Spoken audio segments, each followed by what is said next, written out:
Hello class 10th, welcome to enlighten academy.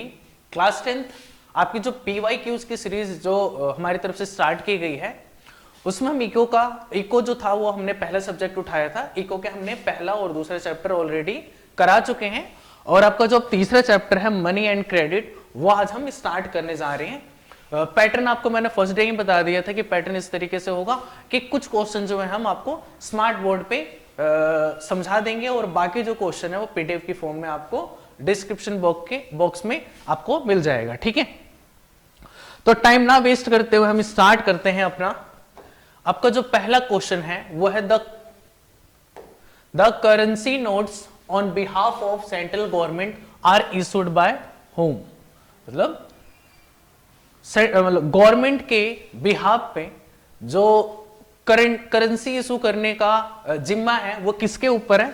तो India में currency issue करने का काम किसके पास है? वो रिजर्व बैंक ऑफ इंडिया के पास। ठीक है, रिजर्व बैंक ऑफ इंडिया के बारे में कुछ चीजें जान लेते हैं। जैसे ये स्टैब्लिश हुआ था आपका 1 अप्रैल 1935 को। 1935 इसका जो हेडक्वार्टर है वो आपका महाराष्ट्र में है और अभी जो इसके गवर्नर है वो है आपके कौन? शक्तिकांत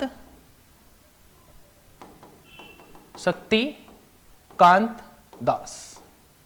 कौन है आपके? शक्तिकांत दास।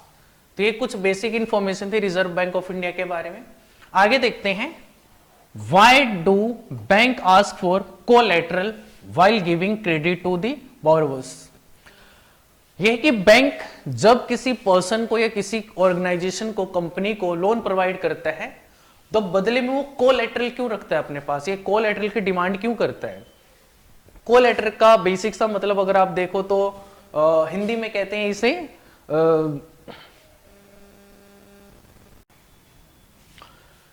हिंदी में इसे कहते हैं कोलैटरल को गिरवी रखना, कोई चीज गिरवी रखना। तो उसकी डिमांड क्यों करते हैं?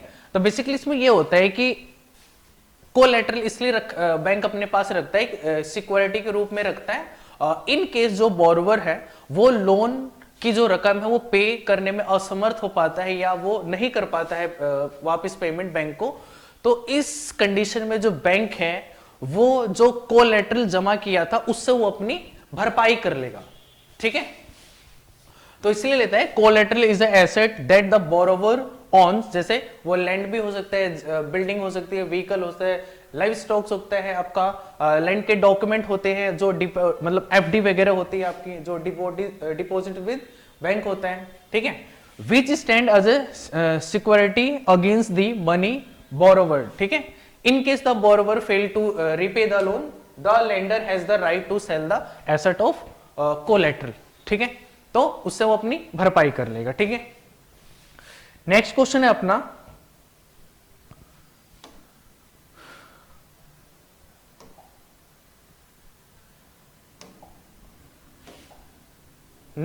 अपना, modern currency is without any use of its own, then why it is accepted as a medium of exchange. मतलब एक जो करेंसी होते हैं, जैसे 500 का नोट ले लो आप।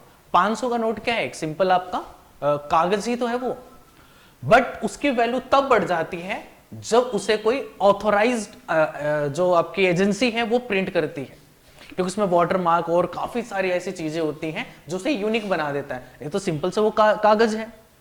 अगर वैसा ही कोई कागज रिजर्व बैंक मतलब इशू ना करके कोई और पर्सन कर दे तो क्या उसकी वैल्यू होगी? नहीं होगी।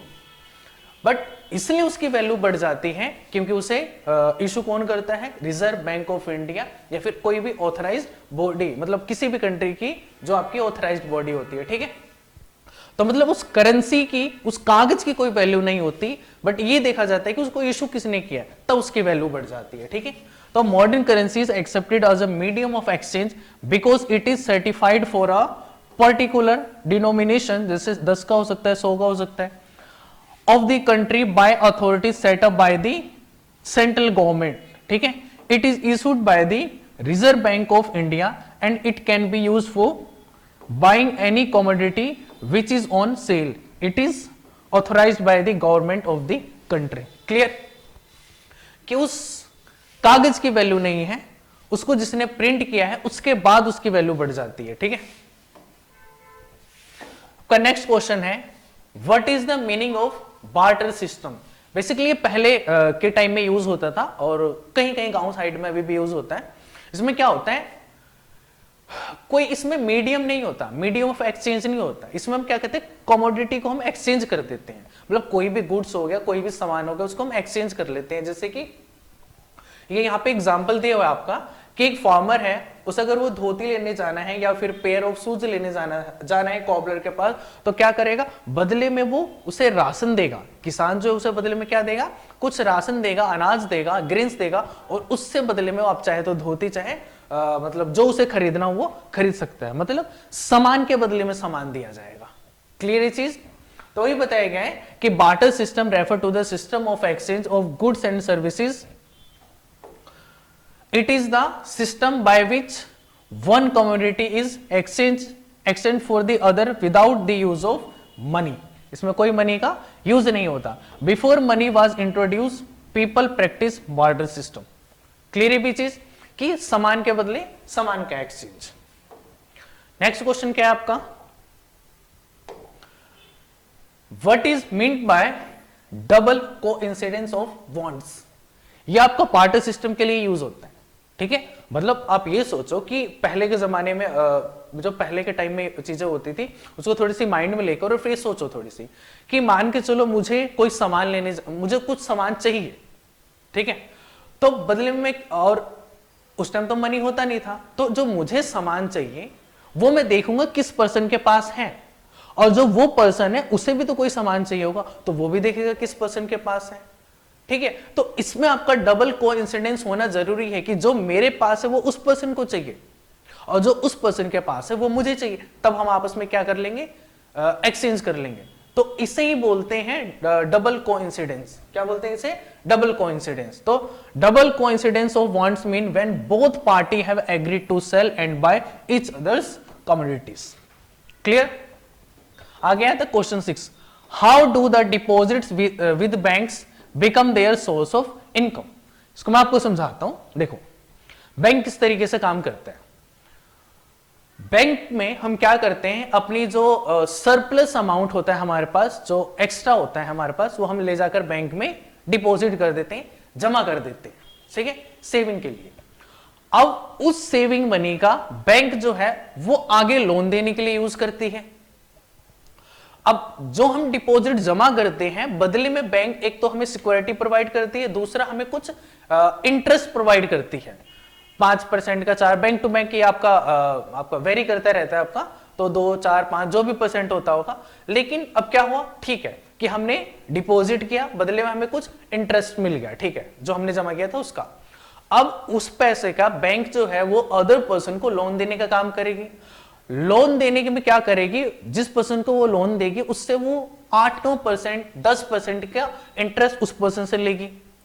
तो हमें वो कितना प्रोवाइड कर रही है, 5%। मैं लेके चलता हूं एक एग्जांपल कि हमें कितना प्रोवाइड कर रही है वो 5%। उस पर्सन से वो कितना ले रही है जिसको लोन दिया है, उससे 8 या 10% ले लेते हैं हम लोग, 10% ले लेते हैं। तो बीच में जो 5% का जो डिफरेंस आ रहा है वही उस बैंक की आपकी अर्निंग होती है। क्लियर है भी चीज, रीड कर लीजिएगा, वही सारी चीजें आप इसमें लिखी हुई है। नेक्स्ट क्वेश्चन है अपना, highlight the inherent problem in double coincidence of bond. अब इसमें क्या है, डबल कोइंसिडेंस कहां होता है, बार्टर सिस्टम में, मैंने आपको बता दिया। अब डबल कोइंसिडेंस कब होगा, जब जो मेरे पास गुड्स हैं वो दूसरे पर्सन को चाहिए और दूसरे पर्सन के पास जो सामान है वो मुझे चाहिए, तभी पॉसिबल हो सकता है आपका ये बार्टर सिस्टम। तो वही बताया गया आपका कि double coincidence of bonds mean that when someone wants to exchange his goods with another person, the latter must also be willing to exchange his goods with the first person. It can only work when both the person are ready to exchange its other good. मतलब जब person agree हो जाए इस बात पे कि आपका सामान जो है वो मेरे यूज का है और मेरा सामान जो है वो आपका यूज का है, तो ये जब डबल कोइंसिडेंस होगा तभी ये पॉसिबल हो पाएगा। ठीक है, आगे देखते हैं। नेक्स्ट क्वेश्चन जो है अपना वो है आपका what is money, why is modern money currency accepted as a medium of exchange. तो money is a medium of exchange, आपको पता ही है।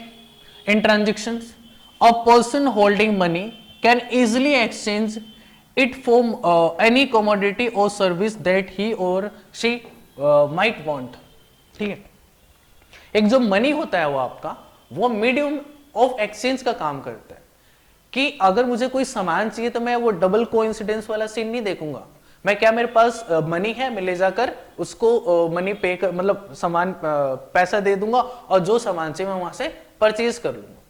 अब उस पर्सन को जो भी चीज चाहिए वो उस मनी का फर्दर आगे यूज कर लेगा। तो ये क्या है, आपका मीडियम ऑफ एक्सचेंज की बात करता है। ठीक है, मतलब मीडियम ऑफ एक्सचेंज का काम करता है। Modern money currency is accepted as a medium of exchange because it is certified for a particular denomination. जैसे वो 10 का नोट हो सकता है, 20 का हो सकता है, 100 का, और आपका 1000 का तो नहीं आता, अब 500। ठीक है, आगे जो ये करेंसी होती है, it is issued by the central bank of the country. जो हमारे यहां पे कौन है, रिजर्व बैंक ऑफ इंडिया। और ये जो रिजर्व बैंक ऑफ इंडिया होती है, ये ऑथोराइज्ड होती है by the government of the country. ये क्लियर? ठीक है, आगे चलते हैं। हम अपना अगला जो क्वेश्चन है ये है कि deposits with the bank are beneficial to the depositors as well as the nation. मतलब जो डिपॉजिट्स होते हैं जो हम जाकर बैंकों में जमा कराते हैं, वो डिपॉजिटर यानी जिसने जमा कराया है और कंट्री दोनों के लिए बेनिफिशियल होता है। कैसे, ये देखते हैं। पहले देखते हैं benefit deposit to the depositor. पहला क्या है, bank accept the deposit and pay interest to the depositor. कि आपने कुछ पैसा जाके बैंक में जमा कराया, बदले में बैंक जो है आपको कुछ इंटरेस्ट आपके जमा किए हुए अमाउंट पे दे देगी। वो आपका क्या हो जाएगा, एक्स्ट्रा अर्निंग हो जाएगी। आगे, bank help people to save their money and keep their money in safe custody of the bank. मतलब बैंक के ऊपर हमारा इतना ट्रस्ट है कि हम वहां पर ये समझते हैं कि पैसा एक बार जमा करा दिया तो बिल्कुल सेफ पड़ा हुआ है। ठीक है, तो इस चीज में हेल्प करती है। आगे क्या है कि people can withdraw the money as and when they required. जब चाहे हम तब पैसा निकाल भी सकते हैं। Bank also grant loan to the people for a variety of purposes in time of need, individual, business, houses and industries. मतलब यह है कि जो बैंक है वो लोन भी प्रोवाइड करती है बहुत सारे पर्पसेस के लिए। ठीक है, ठीक है, तो वही बात बताएगी कि बैंक जो है लोन देकर जो है वो लोगों का मतलब इंडस्ट्री वगैरह सेटअप करने में, इन सब चीजों में हेल्प करती है। ठीक है, अगला देखते हैं हम benefit of deposits to the nation. अगर हम पैसा जमा कराते हैं बैंक में तो बैंक को मतलब कंट्री को कैसे आपका बेनिफिशियल होता है। तो bank use the major proportion of the deposit to extend loan. जो हम पैसा जमा कराते हैं बैंक उस पैसे को आगे फर्दर लोन के लिए यूज करती है। There is a huge demand for loan for various economic activities, जैसे कि आपका बिजनेस हो गया, बिजनेस हाउसेस हो गया, आपका इंडस्ट्रीज हो गया, आपको कोई कंपनी खोलना है, आपको कोई शॉप खोलनी है, जिस पर्पस के लिए भी आपको लोन चाहिए वो बैंक आपको प्रोवाइड कर देती है। अब आप अपनी कंपनी में इन्वेस्ट करेंगे उसे आप, फिर क्या होगी, कंपनी की प्रोडक्टिविटी बढ़ेगी। इससे क्या होगा फाइनली कि जीडीपी में कंट्रीब्यूशन जाएगा आपका। ठीक है, तो वो सारी चीजें होगी यहां पर। Bank mediate between those who have surplus fund and those who are in need of these funds। ठीक है, एक तरीके से बेसिकली क्या है, बीच में मीडिएटर का काम करती है कि जिस पर्सन के पास ज्यादा पैसा है वो आके यहाँ पे जमा कराए और जिस पर्सन को नीड है वो हमारे यहां से लेके जाए। क्लियर ये चीज? तो आपका ये क्वेश्चन भी आपको समझ आ गया होगा। अब चलते हैं नेक्स्ट क्वेश्चन पे। नेक्स्ट क्वेश्चन क्या है कि how can the formal sector loan be beneficial for poor farmer and worker. कि जो आपका फॉर्मल सेक्टर का लोन है वो हम अपने फार्मर्स को और आपके जो वर्कर्स हैं हमारे उन तक कैसे पहुंचा या उनकी कैसे हेल्प कर पाएंगे। तो वो देखते हैं हम। पहला, create greater awareness among farmers about formal sector loans. हमें बताना पड़ेगा उन लोगों को, किसानों को, वर्कर्स को, कि भाई बैंक जो लोन देती है वो आपके लिए ज्यादा बेनिफिशियल होता है और बहुत कम इंटरेस्ट रेट होता है और सेफ होता है बिल्कुल वो, ठीक है। तो वो चीज बताना पड़ेगा, अवेयरनेस फैलानी पड़ेगी हमें लोगों को कि आपको बैंक से ही लोन लेना चाहिए, ठीक है। आगे गए कि process of providing loans should be made easier, it should be simple, fast and timely. अब पहले के टाइम में ऐसा होता था कि बैंक में अगर हम जाते थे तो पूरा दिन ही चला जाता था एक छोटे से काम कराने के लिए।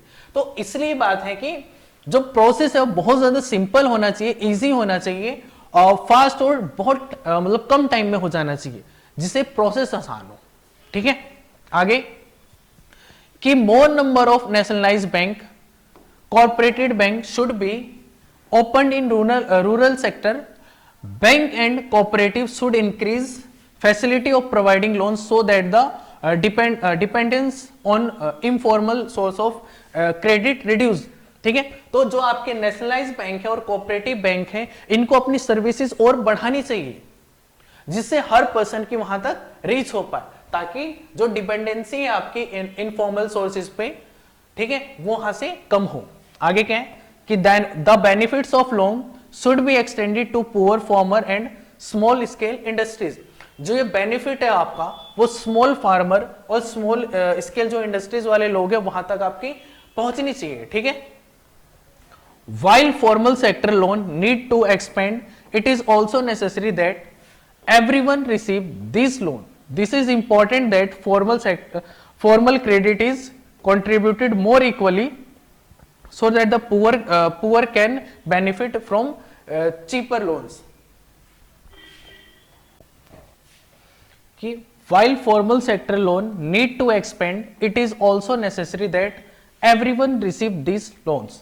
का मतलब कि फॉर्मल लोन्स जो है, फॉर्मल सेक्टर का जो लोन है उसको इस तरीके से एक्सपेंड किया जाए, लोगों को अवेयरनेस पहुंचाई जाए, ठीक है। हर एरिया में एक एक ब्रांच ओपन हो ताकि लोग वहां तक पहुंचे और फॉर्मल जो सेक्टर के जो लोन है, जो बैंक से लोन लिए जाते हैं, उसको बेनिफिट उठा पाए और हर जरूरतमंद के पास वो जो लोन है उसकी फैसिलिटी होनी चाहिए, ठीक है। It is important that formal credit is distributed more equally so that the poor can benefit from cheaper loans.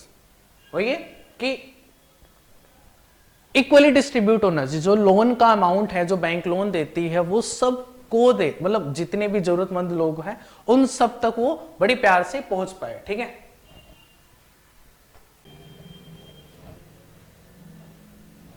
आपका जो लास्ट पॉइंट है ये बोल रहा है आपका कि जो फॉर्मल सेक्टर है उसको अपनी जो खुद को एक्सपेंड करना चाहिए ताकि हर जो पर्सन है, हर जो किसान है जिनको नीड है मतलब पैसों की, उस तक ये जो मतलब फैसिलिटी है वो वहां तक पहुंच पाए, ठीक है। मतलब जो फॉर्मल सेक्टर के लोन है या जितने भी आपकी मतलब बैंक वगैरह है जो है, वो जो आपका लास्ट पॉइंट है वो इस तरीके से है कि जो आपका फॉर्मल सेक्टर के जो लोन है, मतलब जो फॉर्मल सेक्टर है उसको अपने खुद को एक्सपेंड करना चाहिए और मतलब लगभग हर एरिया में एक एक ब्रांच ओपन होनी चाहिए ताकि जो रीच है लोगों तक वो बहुत आसानी से हो, मतलब रीच लोगों की बहुत आसानी से हो और जो अमाउंट है, जो ये सर्विस है लोन का, वो इक्वली डिस्ट्रीब्यूट होना चाहिए ताकि जो नीचे तबके के लोग हैं जैसे पुअर किसान, वर्कर वगैरह हो गए, वो भी इस मतलब चीपर लोन का बेनिफिट उठा पाए, ठीक है। ये क्लियर। नेक्स्ट क्वेश्चन है आपका, compare formal sector loans with informal sector loan regarding interest only, ठीक है। जो फॉर्मल सेक्टर होता है, ठीक है, वहां पर रेट ऑफ इंटरेस्ट बहुत कम होता है, जो बैंकों द्वारा प्रोवाइड किया जाता है वहां पर रेट ऑफ इंटरेस्ट जो होता है बहुत कम होता है और इसे कौन फिक्स करता है? इसे reserve bank of India he fix करती है और ये सुपरवाइज करती है पूरे फंक्शन को, जो फॉर्मल सोर्सेज के जो लोन दिए जाते हैं उसको, कि जितने भी बैंक लोन दे रहे हैं, कितना अमाउंट दे रहे हैं, क्या रेट ऑफ इंटरेस्ट है, वो तो आरबीआई फिक्स करती है, ठीक है। तो एक तरीके से कह सकते हैं कि मॉनिटर करती रहती है हर एक्टिविटी को, क्लियर। दूसरे इनफॉर्मल सेक्टर का जो रेट ऑफ इंटरेस्ट होता है वो बहुत ज्यादा होता है। इनफॉर्मल सेक्टर का मतलब क्या हुआ, जो आपके गांव के जो रिच पर्सन जो होते हैं वो हाई रेट ऑफ इंटरेस्ट पे मजबूरी में क्या है कुछ पैसा दे देते हैं उधार पे। जो मुनीम वगैरह होते हैं आपके ऐसी जो होते हैं वो क्या कर देते हैं, लोगों को नीड होती है तो वो मजबूरी का फायदा उठाकर वो क्या कर देते हैं, वो हाई रेट ऑफ इंटरेस्ट में उन्हें लोन थमा देते हैं। और एक्सप्लॉयटेशन इसमें बहुत ज्यादा होती है कि इनकेस आपने पैसा नहीं दे पाए आप, तो आपको फिर क्या होगा, डराया जाता है, धमकाया जाता है, या फिर हो सकता है आपका अगर आप जो अमाउंट था वो पे नहीं कर पाते हैं, आप जो है फेल हो जाते हैं पे करने में, तो आपके जो घर के जमीन वगैरह है वो सारी भी हड़प ली जाती है। तो वो सारा चीजें होता है आपका इनफॉर्मल सेक्टर में। और मेन अगर रेट ऑफ इंटरेस्ट की बात करें तो बहुत ज्यादा हाई होता है, ठीक है। और कोई वहां पे ऑर्गेनाइजेशन नहीं होती जो सुपरवाइज करेगी कि किस तरीके से कितना जो है वो लोन प्रोवाइड किया जा रहा है, ये सारी चीजें हो गई आपकी, ठीक है। अब आते हैं नेक्स्ट क्वेश्चन पे, और लास्ट क्वेश्चन है आपका। लास्ट क्वेश्चन क्या है कि cheap and affordable credit is crucial for the country's development, कि अगर हम चीप और अफोर्डेबल लोन्स प्रोवाइड कर रहे हैं सिटीजन्स को, तो ये कंट्री की डेवलपमेंट में कैसे इंपॉर्टेंट है। तो पहला है कि more lending would lead to higher income and encourage people to invest in agriculture, engage in business and set up small industry. अगर हम लोगों की हेल्प करें लोन देकर, तो वो लोन क्या है, वो अपनी नई कंपनी खोलने के लिए स्टार्ट करेंगे, या फिर एग्रीकल्चर फील्ड में ही वो आपका मशीनरी लाएंगे, ठीक है, हाइब्रिड आपके सीड्स वगैरह लाएंगे, तो वो अपना एग्रीकल्चर में इन्वेस्ट करेंगे, ठीक है। अगर किसी के पास कंपनी ऑलरेडी है, रन कर रही है, तो वो उसमें इन्वेस्ट करेंगे, फिर उनकी प्रोडक्टिविटी बढ़ेगी, या कोई पर्सन नई इंडस्ट्री खोलेगा। तो इस तरीके से क्या होगा, ओवरऑल कंट्री का ही जो जीडीपी है उसमें कंट्रीब्यूशन होगा, ठीक है। आगे है कि cheap credit will enable more investment, this leads to accelerate in the economic activity. Same वही कि चीप क्रेडिट देंगे हम, मतलब रेट ऑफ इंटरेस्ट कम होगा, तो ज्यादा से ज्यादा लोन जो है हम पर्सन को दे पाएंगे, और वो भी बिल्कुल कंफर्ट होगा कि लोन का अमाउंट, मतलब लोन जितने भी मैं ले लूं, रेट ऑफ इंटरेस्ट तो कम है, तो आराम से सारी चीजें मैनेज हो जाती है। तो इस तरीके से क्या हो गया, आपके बहुत सारी इकोनॉमिक एक्टिविटीज वगैरह बढ़ेगी, ठीक है। आगे क्या है कि cheap credit would also allow weaker section of society to access formal sector of lending and get rid of from informal money lender. अगर हम चीप और अफोर्डेबल तरीके से अगर हम लोन प्रोवाइड करते हैं, तो जो नीचे तबके के लोग हैं वो लोन वो भी ले पाएंगे, और उनकी जो डिपेंडेंसी है इनफॉर्मल सेक्टर के लोन लेने से, मुनीम वगैरह से लोन लेने के लिए, या जो ऐसी कोई भी पर्सन होता है वो आपका ब्याज पे पैसा दे देता है किसी को, तो उन सब चीजों से वो बच पाएंगे। मतलब वो इनफॉर्मल लोन से वो फॉर्मल लोन की तरफ शिफ्ट हो पाएंगे, अगर फॉर्मल लोन के आपके रेट ऑफ इंटरेस्ट वगैरह कम होंगे तो, ठीक है। जो मनी लेंडर्स हैं उनसे उनको छुटकारा मिल पाएगा। आगे क्या है कि affordable credit would also and the cycle of डेब्ट ट्रैप, जिसे मैंने आपको अभी पिछले क्वेश्चन में ही बताया था कि इनफॉर्मल सेक्टर में क्या है कि कोई पर्सन मनी लेंडर आपका किसी को लोन दे रहा है, ब्याज पे पैसा दे रहा है, इनकेस वो पर्सन फेल हो जाता है पैसा देने में, तो क्या करता है वो उसको ओवर एक्सप्लॉइट करता है। मतलब कि वो उसकी जमीन भी हड़प सकता है, या फिर ठीक है उसका जो आगे आने वाली जो जनरेशन है उनसे भी वो किसी न किसी तरीके से वो अपना निकलवा ही लेता है, ठीक है। तो इस तरीके से कहते हैं वो जो डेब्ट ट्रैप में फंसा होता है। अब इसमें क्या है कि अगर डेब्ट ट्रैप में फंसा है पर्सन, तो आप उसे जो बोलोगे वो करके देगा, ठीक है। अगला पॉइंट क्या है कि affordable credit would also and the cycle of डेब्ट ट्रैप। अगर हम लो रेट ऑफ इंटरेस्ट पे अगर लोन्स प्रोवाइड करेंगे, तो जो डेब्ट ट्रैप वाला सिस्टम होता है, डेब्ट ट्रैप का मतलब उधार में ही उलझे रहना, मतलब आपने किसी से उधार लिया, अब वो नहीं दे पा रहे हैं, तो बदले में वो पर्सन जो बोलेगा वो आपको करना पड़ेगा, आपके जमीन के कागज देने पड़ेंगे, जाके वहां पे फ्री में काम करना पड़ेगा, गुलामी टाइप की चीजें हो जाती है, तो उसे बोलते हैं डेब्ट ट्रैप होता है। तो अगर रेट ऑफ इंटरेस्ट कम होगा फॉर्मल सेक्टर लोन का, तो इससे भी बच पाएंगे, ठीक है। Cheap and easy term of credit would inspire better investment in technology and thus increase competition. ठीक है, कि अगर चीप और इजी लोन प्रोवाइड कर रहे हैं तो क्या होगा, इससे इन्वेस्टमेंट अच्छी आएगी हर सेक्टर में, और टेक्नोलॉजी में आएगी तो फिर क्या होगा, आपका जो कंपटीशन है वो भी इंक्रीज होता रहेगा। और कंपटीशन जब कहीं पे स्टार्ट होता है, जैसे अगर दो कंपनी के बीच में कंपटीशन स्टार्ट होता है तो उस कंपटीशन की वजह से प्रॉफिट किसको होगा, जनता को होगा, क्योंकि वो कंपटीशन में रेट कम करेगी और अपना जो क्वालिटी है वो इनहेंस करेगी। दूसरी कंपनी भी सेम करेगी, वो और उससे रेट कम कर लेगी और का जो क्वालिटी है वो भी बेटर देगी। तो इस तरीके से जो ओवरऑल फायदा होता है कंपटीशन से वो जनता को ही होता है। ठीक है, तो ये आपके 12 क्वेश्चन थे। बाकी क्वेश्चन जो है आपको पीडीएफ की फॉर्म में डिस्क्रिप्शन बॉक्स में मिल जाएगा, तो आप वो प्रिपेयर कर लीजिएगा। ठीक है, वीडियो देखने के लिए धन्यवाद और बाय बाय।